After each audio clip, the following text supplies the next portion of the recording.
खटैब नया नोहर कनिया के सतैब। ए जी सुनी ना ए राजा दिन रात ऐसे खटैब नया नोहर कनिया के सतैब। कटनिया खटनी से हानि हो जाई गेहूं कटी ना गेहूं कटी नहीं ढेर परेशानी हो जाई राजा चैत में जवानी पानी पानी हो जाई।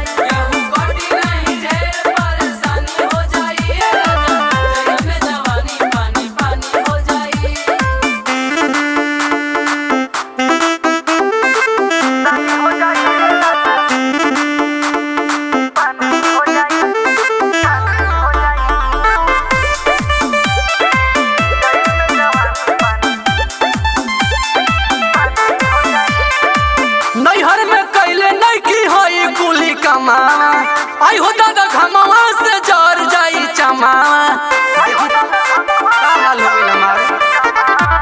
नैहर में कैले नहीं की होई कुली कमावा आई हो दादा घमावा से जर जाई चमावा।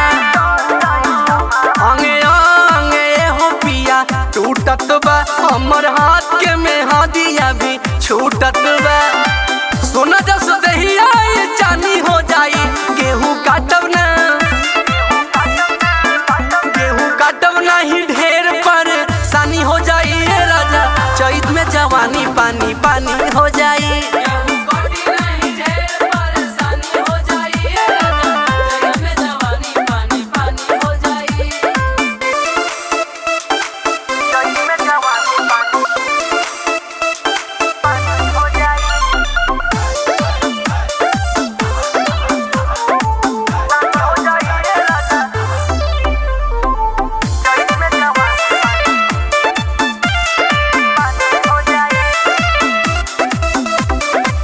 रात भर गर्मी से छूटल पसेना पिया प्रताप तू डोलाई दी तबेना।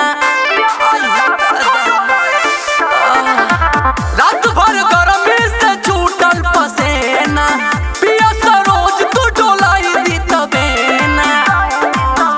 भोरे भोरे हम के जा गईला हो सूरज मल तनी नामो हैला हो कुंदन के जैसन कहानी हो जाई गेहूं